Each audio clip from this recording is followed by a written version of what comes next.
Hello and welcome to Rise, Hope and Healing After Sexual Betrayal. I'm your hostess, MaryAnn Michaelis. If you're new to our podcast, I'd love to invite you to start with episode 1 as we walk through the initial stages of betrayal trauma. Here in season 2, we've been diving a little bit more deeply into several topics with different guests. As we wrap up our series on grief and loss, we'd love to invite you to visit our show notes and take our survey on the grief and loss experience after betrayal trauma, because there's not really much research on it. If you've already done so, thank you. If you're willing to, thank you in advance. Also, just before we get started, I want to remind you of the Human Intimacy Conference is coming up on March 13th and 14th, 2026. It will be online. And there's a link in the show notes as well if you would like to access the promo code 20HOP. We hope you can join us there. Finally, thank you for taking the time to be with us today. If it's helpful, if you know of someone who could benefit, we invite you to share this podcast with them as well. Welcome to Rise. This week, Dr. Karen Strange was with us again. And Dr. Strange and I were both on a Q&A panel for the Human Intimacy Conference last night, where we got to answer some questions sent in by listeners and viewers. If you participated, we're really glad that you did. If you didn't have a chance yet, we'll have a link in the show notes that you can access. Once again, we've got the conference coming up March 13th and 14th. We're going to have a track for betrayed partners. We're going to have a track for unwanted sexual behaviors. And we're going to have a track on Saturday that will be focusing on helping the couple heal. And Karen, do you want to say a little bit more about what you're going to be sharing in that conference? Yes, I'd love to. Thank you, MaryAnn. I am a certified sex therapist, and I'm also a certified sex addiction therapist and partner trauma therapist. And one of the things that I love to do when there's been betrayal and they've both been working individually and they've done some couples work, I do a sexual reintegration program with them. And so at the conference, I'm going to be talking a little bit about that program and talking about some of the obstacles that get in the way or hindrances and several things that they work on themselves so that when we do the sexual reintegration, those things have been put to rest. So I'm excited about that. Oh, I'm really excited about that too. Karen, thank you so much for sharing that. And I know that sometimes our listeners might say, I'm not quite ready for that. And that's okay. I think it's really great information to know and understand. And if it's triggering, that's okay. You don't have to attend that, but you will have access to the recordings to use later on if you'd like. And I'm going to be a little vulnerable right now for our audience.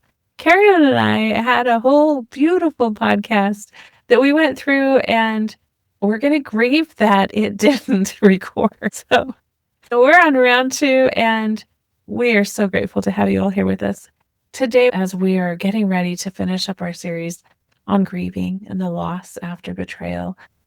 I want to thank wholeheartedly everybody who took the opportunity to access the grief after betrayal scale to participate in that research. As I have been preparing for the Human Intimacy Conference, one of the things I found is there's just so little research on grief as part of the betrayal healing process. Just has been overlooked, and there's no obligation, and we're grateful if you're willing and want to help with that. So thank you.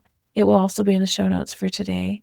And today we're going to be talking about what happens with the relationship and the difficult decisions that we find ourselves in, of that question, should I stay or should I go? And what that means and what that looks like for the betrayed partner. So Karen, where do you want to take us with that? That's a very difficult, complex, intricate topic. When a couple is experiencing betrayal, particularly when the betrayed partner is in a state of fight, flight, sometimes freeze. And when I am working with someone in that position, I really want to help her get her nervous system back online. And sometimes that might take a good little while to do because her world has literally imploded. And what she thought was her reality has not been accurate. And so we want to try to slow it down. Now, if safety is an issue, if there's domestic violence or just verbal altercations that are damaging, sometimes she may have to leave, and I do respect that. If that's not going on. I just really like to help slow the process down so that she's not making a decision while she's in an activated state, when her nervous system isn't even online, when her prefrontal cortex has checked out. I want it to be a very rational decision after some healing work has been done. Oh, I couldn't agree with you more, Karen. This is such a state of realizing I didn't even get to make a choice. Right. And my partner might say, hey, I'm done. And once again, here's another, I didn't even get to make a choice. My reality wasn't what I thought it was. I didn't get to make a choice about the things my partner was doing. And if my partner chooses to leave, I didn't even get to make a choice about that. I didn't even get a chance to fight for this, to work it out. And we've talked in previous podcasts, and I know we'll talk in many more about that internalized belief of there must be something wrong with me then. Why? How did this happen? I know I've mentioned there's not a lot of research on grief after betrayal. I found one research paper that I've been going through. And as they interviewed individuals who had been betrayed, they found the sequence that most of the people said they had this utter confusion, shock. What are you talking about? This disbelief that they couldn't even make sense of it. And then they went to this anger and rage. And neither of those spaces are good places to make life decisions from. And then they went to the confusion of, how did this happen? Or why would you do this? And so as we understand this, these are normal responses of the loss of everything that I thought I understood, and now it's not there, and my world's spinning, and I'm just trying to find the ground underneath me to stand on. This is usually where we want to say, hey, before you make a knee-jerk reaction, take some time, as you said, to slow down. Usually we'll say, let's do some trauma work. Let's help you make sense of your reality. And usually there are so many decisions that need to be made that a lot of times I do have clients who will grieve. Maybe I made that decision too quickly. Maybe maybe things could look differently, but I did make a knee-jerk reaction. And if you do make, that's okay too. Karen, what do you want to add to that? I know you and I have talked before about how a lot of times when we're much younger, we think, gosh, if anything like that ever happened, I'm out. And then here we are years down the road and something happens. And in reality, by then, the complexities and the intricacies of marriage are much more than you imagined when you were at the front end. And there's so many more things to measure and weigh before you make a decision like that.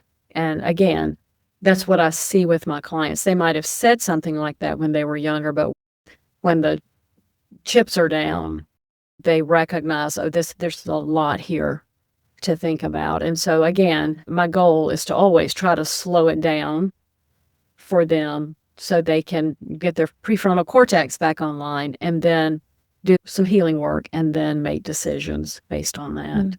And I have two things I want to comment on this. First of all, I think it's super important to realize it can feel like if I say, I'm done with this, I'm leaving, it can actually feel like it's empowering me because I'm making a choice. I think that's really important. And giving ourselves the freedom to say, I'm going to maybe consider this. That moves us from that frozen state into making a choice. And then one of the things that I love from Vicki Tidwell Palmer's book, Moving Beyond Betrayal, she talks about creating a Bill of Rights. And one of those rights that she suggests is, I have the right to change my mind.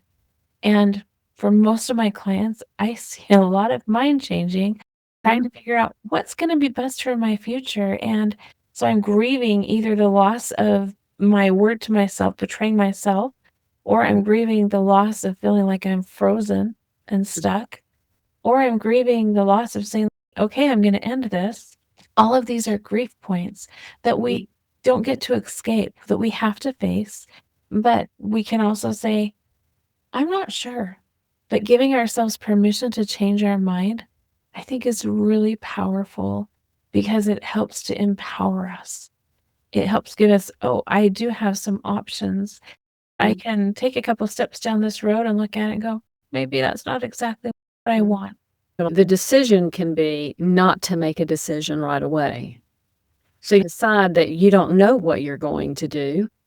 It's going to depend on how things play out in the future. And I believe you alluded earlier, sometimes that decision is made for me if my partner chooses to leave. And in my own personal experience, I distinctly remember coming to my husband and saying, hey, I need some space.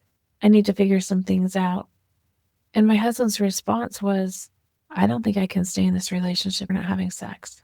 And I know that was his addict that was speaking at the time, but that was his reaction. It was a panic reaction.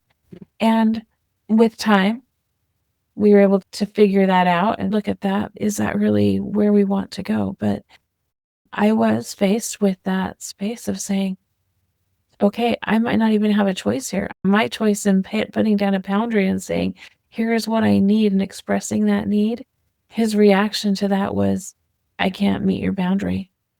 I can't honor and respect the boundary that you're having. And so something has to change. And there is a lot of pain there. Absolutely. And it's a tough thing as well because many times you don't know where to turn for support.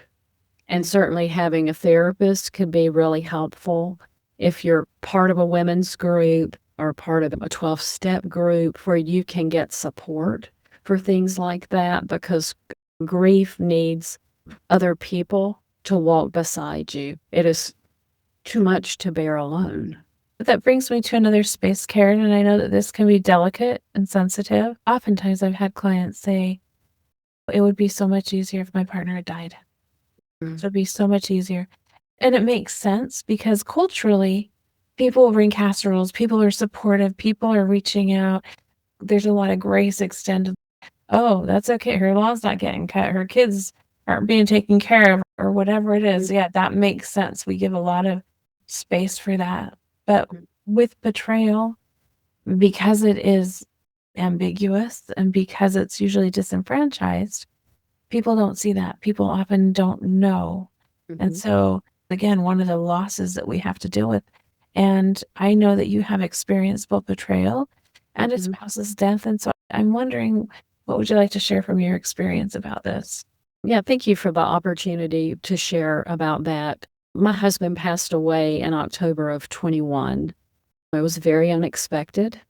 And I was getting ready to move my office back to the area where we lived. I did an hour-long commute so we could spend more time together. And I was anticipating that and looking forward to lunches with him and just having a quiet, enjoyable life together. I would still be working, but he was retired. Anyway, when he passed away, it's a staggering loss. He was a good husband. He was a good father. He was a good friend to people. And I did get a lot of attention around that. At the same time, through that grieving, and I very much do not see grief as linear. I see it as circuitous. You go through different things and you get stuck in places. And at some point through the grief process, a lot of the betrayal memories came back to me. And I found myself ruminating on them and just playing them over and over again in my mind. And I didn't like that, but I didn't know how to break it. And so at some point, John Gottman's work on positive sentiment override versus negative sentiment override came to my mind. And so I began writing down good memories that I have found, which I have many good memories. After 37 years of marriage, there's a lot of history there. And so that helped me offset some of the painful memories. I do recall the painful memories for sure, but I want to capitalize and remember those good memories. And when you love someone, anytime you lose them, it's a staggering loss. It takes your breath away. And so I hope that helps answer your question. But there was almost like another layer of grief for the betrayal that had happened. Thank you. I know that's tender, and so I appreciate you being willing to share that. It reminds me of a prior conversation that you and I had where you were talking about a woman who found out 2 weeks before her husband passed away that he had cheated on her. And we were talking about just that level of grief, what all she was experiencing and what that must be. And she didn't know whether to tell her children.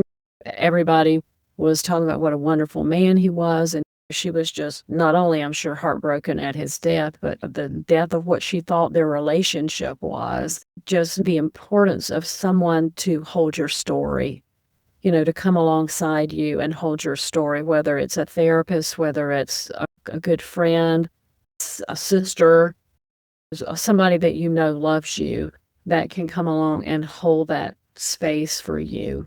How important that is in our grief work. We all need that because we have to go through it. And I'm so glad that you shared that because I often also hear clients say, I'm just going to be done with this relationship. I'm just going to end it and I'll find somebody without this problem, and thinking like I can just end it and move forward. And the problem is our brain doesn't have a date stamp when things aren't resolved. They're still there. And our brain doesn't know that was 50 years ago or 5 years ago or 5 minutes ago. It's just there. And so if we end up in another relationship, we're still carrying these things. We're still carrying the grief. We're still carrying everything that we still need to process through with us. And I frequently have clients who will come and say, I was betrayed in a previous relationship, and then I got married and things were good. And now all this stuff from the past is showing up again, just as you had talked about as well. And so it's not something that we can skip or avoid. Going back to the emotional piece too, but our emotions can be pretty jagged. They're not clean.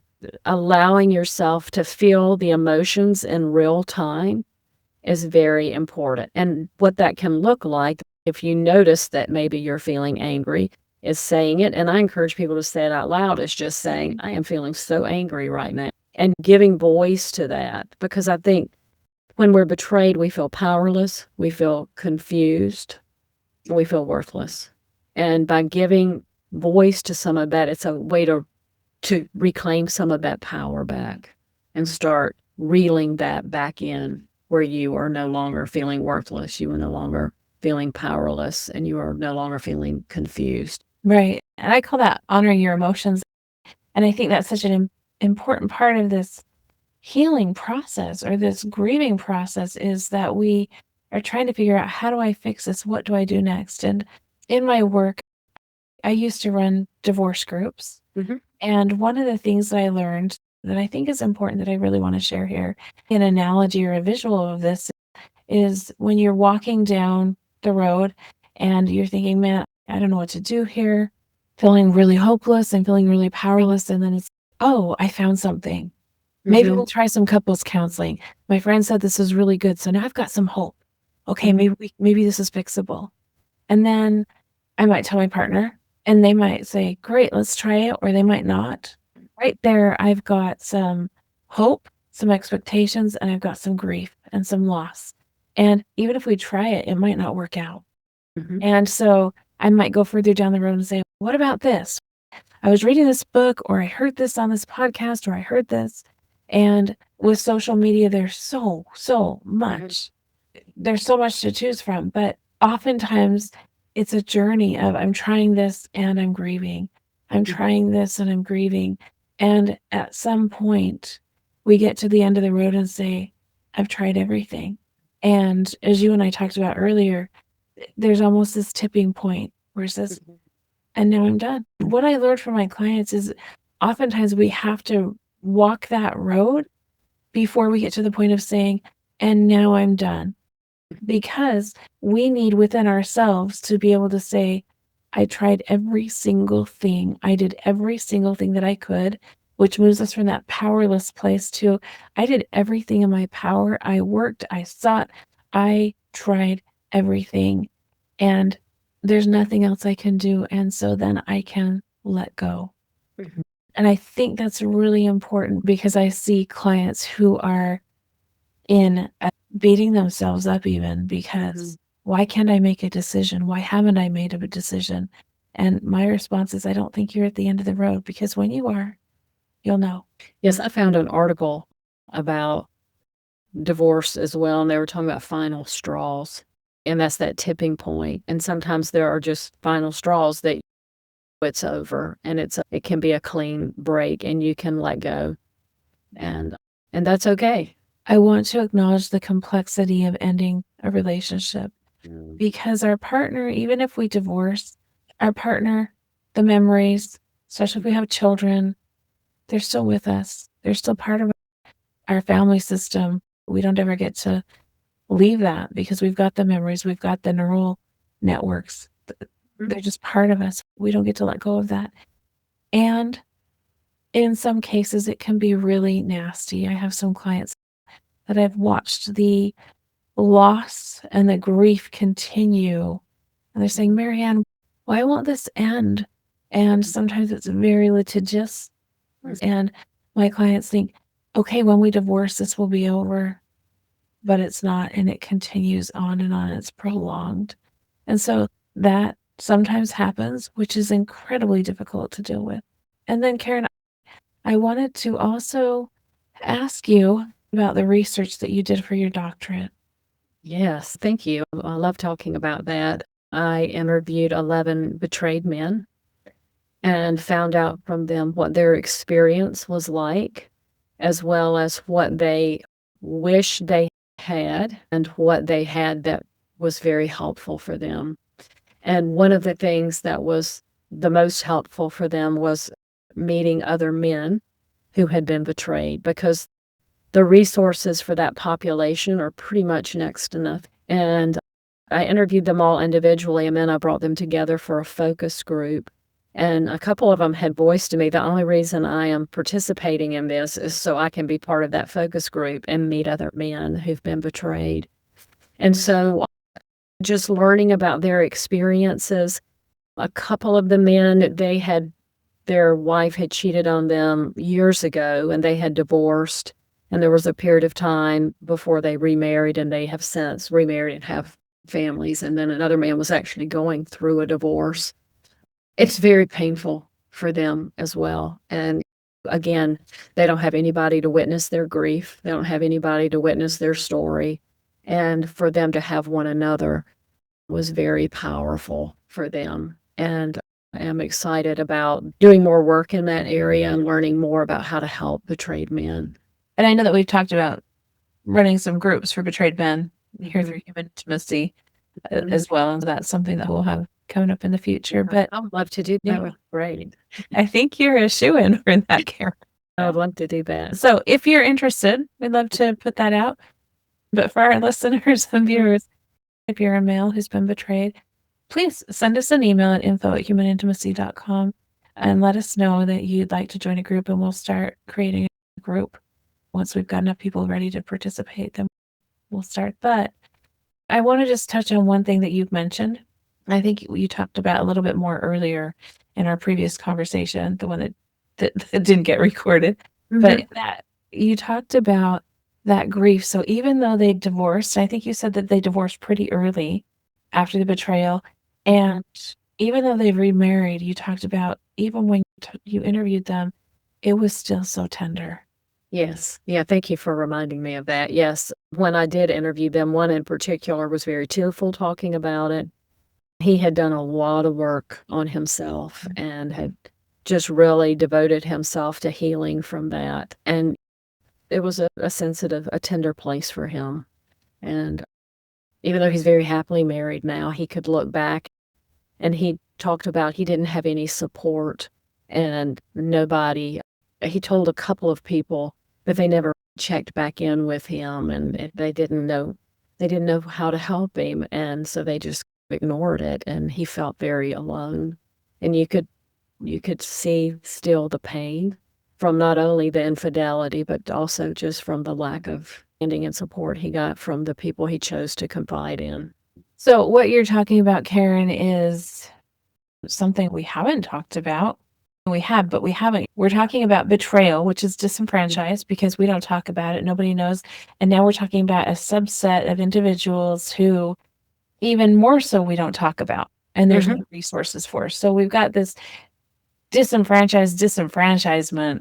Not only do we not talk about it, and so this is deep pain. And as you talked about, this loss, and there's no place to go for it.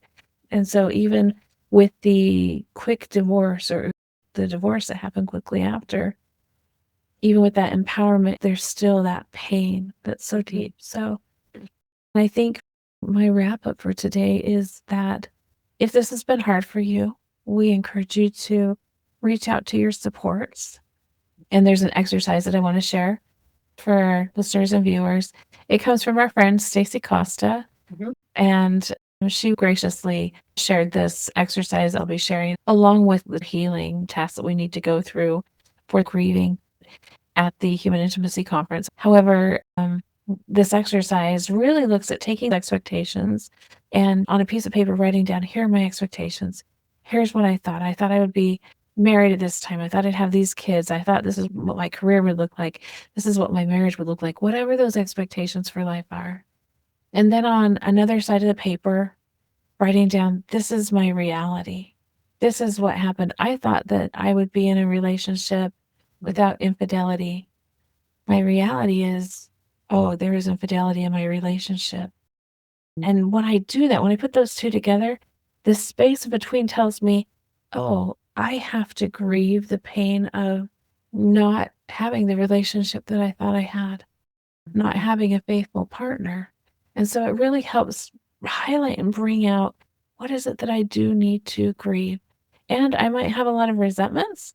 I might have a lot of anger or other emotions as well. But this is one of the tools we can use to bring the grieving up to the fore so that we can begin to really work through it and understand and recognize it. So what would you like to share, Karen, today as we wrap up? First of all, that I do appreciate the opportunity to be here with you, MaryAnn, and just to share with the listeners about grief and betrayal and also healing. And I want to encourage people to know that there is so much hope. And actually, hope is a cognitive construct. It means that you have a plan and you also understand that you have agency in the sense that if that plan doesn't go as you designed it, you can create a different plan. And that's a way to get some of your power back. And just to be here and share with you, MaryAnn, and also to the listeners, for them to know that it's about growth, it's about healing, it's about knowing other people that can help walk beside you and shoulder the load, and so you can be fully known. Thank you, Karen. As you said that, I'm just thinking about the podcast we started that didn't get recorded. I'm so grateful to have shared this space with you, as it definitely wasn't our expectation. It didn't go to plan. But you know what? It was good. Yeah, It was good. Been a delightful conversation. So thank you for being here. And thank you to all of our listeners. Once again, we'd love to have you fill out our grief survey. Love to have you sign up for the Human Intimacy Conference. And if anything that you've heard today has been helpful for you, we sure encourage you to share it. Our goal and mission is to provide healing and resources and hope for our listeners and viewers. Thank you.